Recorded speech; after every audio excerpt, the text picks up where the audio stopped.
E voltamos para o último bloco do programa Entrevistas. Ingrid, o suicídio, você falou que tem muito essa questão histórica. Eu quero voltar a falar um pouco sobre a questão das frustrações. As frustrações em demasia também não é um gatilho para a pessoa tentar findar a própria vida? Pode ser. As frustrações podem levar... As frustrações que eu quero dizer assim, são aquelas frustrações reais. É a mesma coisa que eu chegar para você e falar assim: olha, Ingrid, eu quero ser astronauta. Aí você pergunta: qual é o seu talento para ser astronauta? Nenhum. Eu não sou físico, não trabalho com engenharia, minha área é totalmente de humanas. Não tem também essa questão da realidade? A frustração geralmente está ligada à questão do ideal, né? E a gente vai construindo o ideal ao longo da vida, enfim, ideais diversos, né? De amor, de família, de trabalho e tudo mais. E o que a gente se encontra ali na realidade da vida não coincide, né, com o ideal. O que não quer dizer que não seja bom. Mas aí a gente tem que abrir mão daquele ideal para conseguir lidar com aquela realidade ali, para conseguir viver, né? Por exemplo, numa relação amorosa, conseguir viver aquela relação, a gente precisa de alguma forma ir abrindo mão do nosso ideal, de que aquela outra pessoa, por exemplo, não cabe naquele perfil que a gente traçou, é um outro ali. Né? Para lembrar, só para lembrar que não é literatura, nem novela, nem cinema, é vida real. Sim, isso não é fácil mesmo, né? E eu usei esse exemplo que inclusive foi uma pergunta que você tinha feito antes, mas assim, isso pode ser no trabalho, isso pode ser na família, né? Nas amizades, enfim, pode vir em qualquer contexto, porque o ideal está sempre aí de alguma forma e a gente se referencia a ele. Mas, e abrir mão disso é necessário, é importante, mas não é fácil. Para alguns é mais doído que para outros, né? É uma questão de saúde mental também? Sim. Foi legal você tocar nesse ponto, porque eu acho que tem uma coisa, inclusive, assim, que a gente está falando de suicídio, né? A sociedade ainda é muito negligente com a saúde mental. A gente cuida do físico, mas a gente não cuida da nossa existência. A gente não cuida do psíquico, não cuida da nossa subjetividade, que é o que rege a nossa vida. A gente ainda não entendeu, né, que corpo e mente, digamos assim, não são separados. Tem efeito um no outro. E tanto que, assim, quando a gente muitas pessoas só chegam a um tratamento psicológico, a uma análise, a uma terapia, quando os sintomas começam a aparecer no corpo. O mal-estar emocional que ela sente não é suficiente, né, que uma pessoa sente, não é suficiente para fazer com que ela procure uma ajuda, com que ela procure um atendimento. Tem que vir no corpo para ter, de certa forma, assim, para ganhar uma legitimidade, né, como se eu começo a ter dores no estômago, eu procuro um médico. Mas se eu começo a ter um mal-estar psicológico, emocional, eu não procuro. E aí, às vezes eu vou descobrir que uma coisa está relacionada à outra, mas eu só cheguei ao atendimento porque o meu estômago doeu. O que seria um mal-estar emocional? Seria a angústia? A angústia faz parte da nossa vida. A gente convive com ela a vida toda. Então, ou seja, corriqueiramente, diariamente, né? Sim, mas tem níveis disso, exatamente, né? Em proporções diferentes. Então, e que se desencadeia também, pode desencadear quadros diferentes. Então, às vezes é uma angústia muito avassaladora em relação a uma situação mais específica. Às vezes tem pessoas que em momentos da vida se sentem muito mal, não só com uma situação, mas às vezes uma coisa que parece não ter um motivo, né? É uma angústia em que não se encontra objeto para aquela angústia, né? E é um mal-estar que vem e tudo mais. Pode ser um mal-estar psicológico, pode ser uma tristeza muito profunda que não passa, porque é isso, tristeza faz parte da vida, mas ela cessa em algum momento, né? Se você perde um ente querido, você vai ficar triste, você vai chorar. Isso não quer dizer Você que vai você viver- esteja vai viver em aquele depressão. luto, né? Sim, vai viver um luto. Mas a partir do momento que aquilo ali começa a te causar impedimentos na vida, né? Você não consegue mais fazer alguma coisa, não consegue seguir sua rotina, aí já começa a ter um sinal ali de que, né, alguma coisa não está caminhando, alguma coisa não está fluindo. Ingrid, vamos falar um pouquinho da prevenção. Sabemos que tem o número 188. Sim. E como que a pessoa, como prevenir o suicídio? Como ter um olhar assim, pô, essa pessoa tem uma tendência? Então, uma coisa para reparar, assim, para ficar atento, né? Isso falando mesmo pra gente no dia a dia, na vida ali, fora da questão profissional, né? No amigo, no familiar, enfim. Quando a pessoa começa a fechar ciclos, assim, quando ela começa, por exemplo, se despedir muito, né? Se despedir de uma maneira diferente, assim, como se não fosse mais de uma maneira mais intensificada, ou fechar ciclos no sentido assim das atividades que ela tem, dos grupos que ela tem, e aí ela começa a fechar aqueles ciclos ali.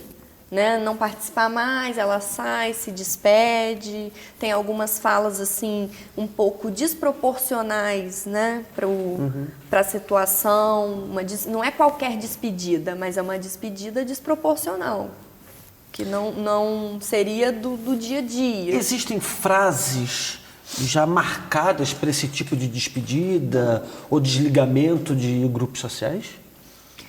Nesse caso, assim, não me ocorre, eu desconheço, assim, não tem muito esse padrão. Mas algumas frases aí, não só em questão de fechamentos, né, de ciclos, mas em geral, quando a pessoa se coloca muito assim como um nada, como negativa, então eu não sou nada, eu sou um lixo, eu não sirvo para nada, isso pode aparecer. Só que tem também outras coisas. Quando a pessoa começa a atentar contra a própria vida, a partir de... Só que assim, através de algumas atitudes que parecem por acaso, assim, né? Então, a pessoa começa a dirigir super alcoolizado, né? E, enfim, ela está colocando a vida dela em risco ali.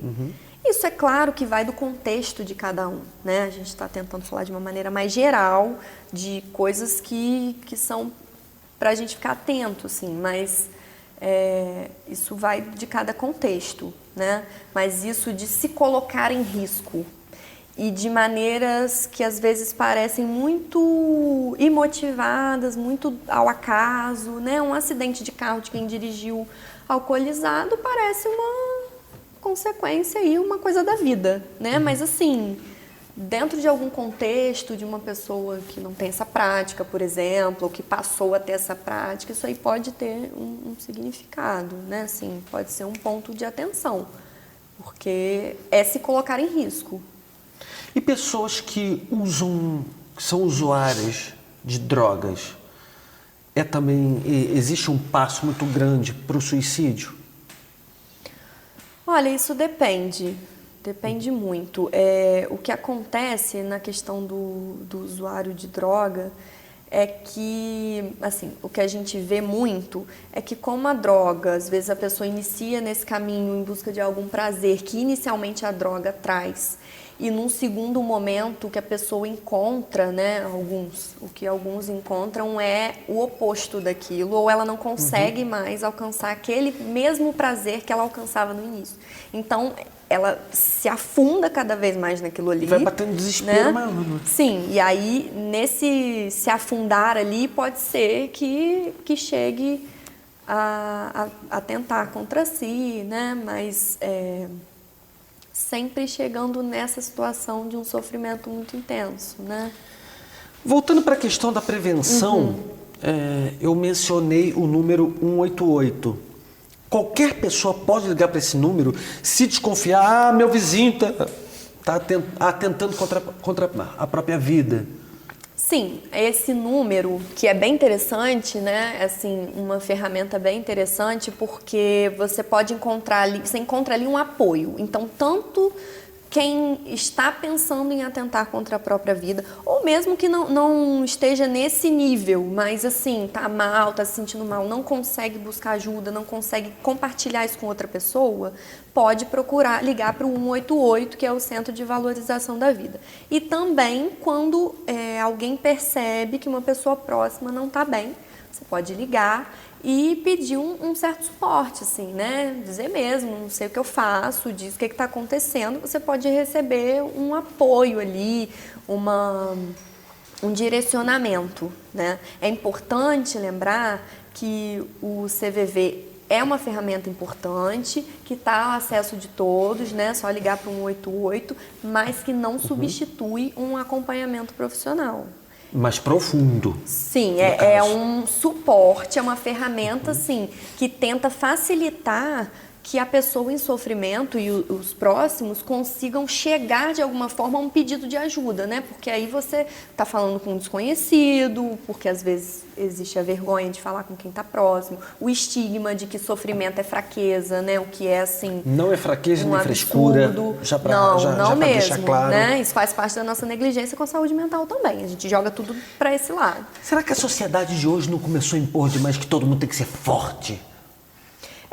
Agora, se a gente olhar nas redes sociais, né, principalmente, mas tem agora uma coisa meio da good vibe, né? Todo mundo, um crescimento dos discursos motivacionais, dos discursos de seja feliz, acorde, o dia tá lindo, é você que faz o seu dia melhor, e esse tipo de Nossa, discurso... como eu vejo. Que assim, montes. Sim, que para alguns até pode ter alguma função, né? De se ancorar naquilo ali.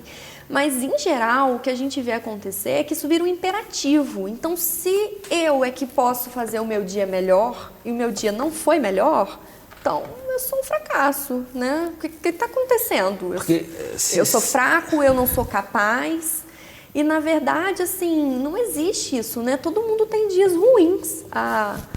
A blogueira mais famosa e linda e maravilhosa lá tem seus dias péssimos, né? Apesar disso não aparecer nas redes. Mas então, isso está colocado para todo mundo, né? A angústia existencial está colocada para todo mundo.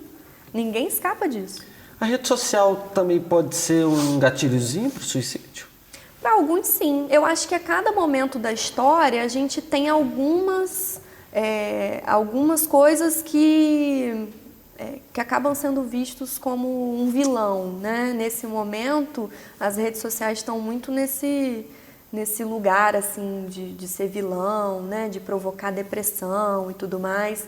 É o uso que se faz dessas ferramentas, né? Não é a ferramenta em si, mas pode trazer algumas consequências, sim, porque é isso, é ali uma exibição muito grande, sempre de uma positividade e tudo mais, né? Só retomando um pouco o que você falou da prevenção, eu acho que uma coisa fundamental para ser dita, eu acabei pulando isso, a gente foi para o outro lado, é que o que cada um pode fazer, né, por um outro em sofrimento, é oferecer escuta. A gente geralmente se angustia muito com o sofrimento do outro, ou se o outro chega pra gente e diz que quer se matar, isso nos angustia muito e a gente tenta dar conta da nossa angústia produzindo falas motivacionais, dizendo, né, por que você tá assim, você tem família, você tem tudo, por que você tá sofrendo, você não tem motivo, não sei o quê. E isso, na verdade, é bem ruim, porque você tá calando essa pessoa. Se ela chega a se endereçar a você com alguma fala de sofrimento, deixa ela falar, assim, né? Sei que é difícil, mas tenta usar isso um pouco, assim, tenta oferecer um pouco essa escuta e usar isso para tentar ajudá-la, quem sabe, a chegar a um tratamento, né? Mais do que tentar calar essa pessoa, dizendo para ela o que ela tem que fazer. Ingrid, chegamos ao final de entrevistas. Eu quero agradecer a sua participação. Acho que foi de grande valia podermos abordar esse assunto tão sério e ao mesmo tempo tão grande. Muito obrigado pela sua participação E espero que você possa voltar mais vezes aqui. Eu parabenizo vocês pela escolha da pauta, porque realmente é muito delicado, muito sério, e a gente tem que falar disso, né? Agradeço o convite e eu tenho uma página no Instagram, por favor. que é o @cafécompsi, é Café com Psicanálise o nome da página, e que eu trato desses temas não só de suicídio, depressão, mas assim, temas em geral, sobre redes sociais, os efeitos disso, e se alguém tiver interesse e quiser dar uma olhada lá... Eu vou entrar logo. Obrigada, isso é uma honra. Lógico. Entrevistas fica por aqui. Siga a gente no canal no YouTube, se inscrevam também e acione o sininho. Semana que vem nos encontraremos com mais uma edição inédita. Muito obrigado pela sua audiência, um grande abraço, ótima semana a todos e até lá.